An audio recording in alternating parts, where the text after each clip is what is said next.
They were bringing with them German wine and canned meat.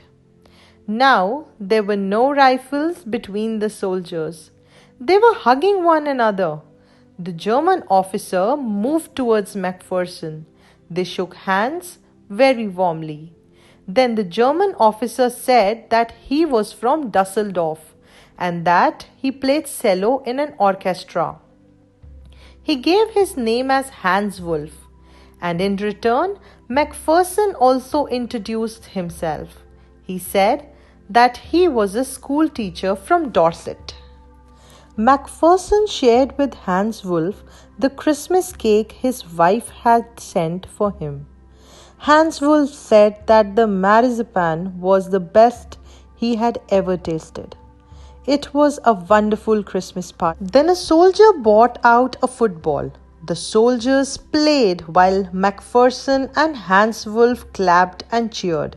Hans Wolf suggested that the world would be a much better place if the problems were resolved by a football match instead of a war.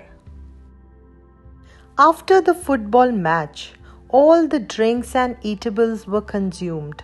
Now it was time to part. Hans Wolf saluted Macpherson and walked slowly and unwillingly. That night the Germans were heard singing a carol. The English soldiers replied with a rousing chorus of another carol. They exchanged carols for a while and then it was all silence. Macpherson wrote in his letter that he would treasure those moments all his life.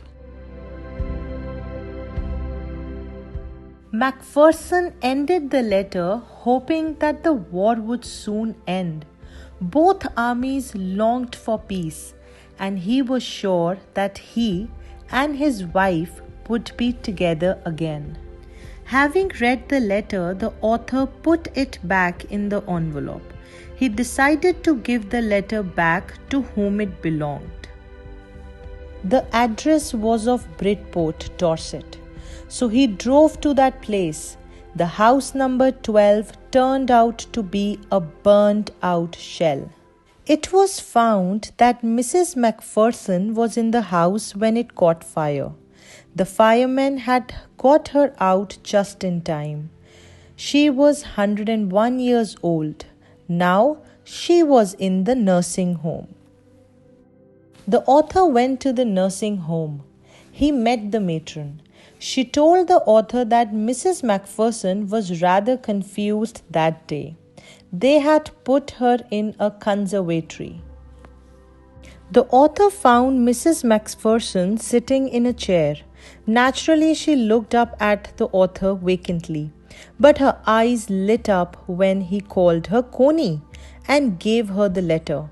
He now told her that how he had got the letter.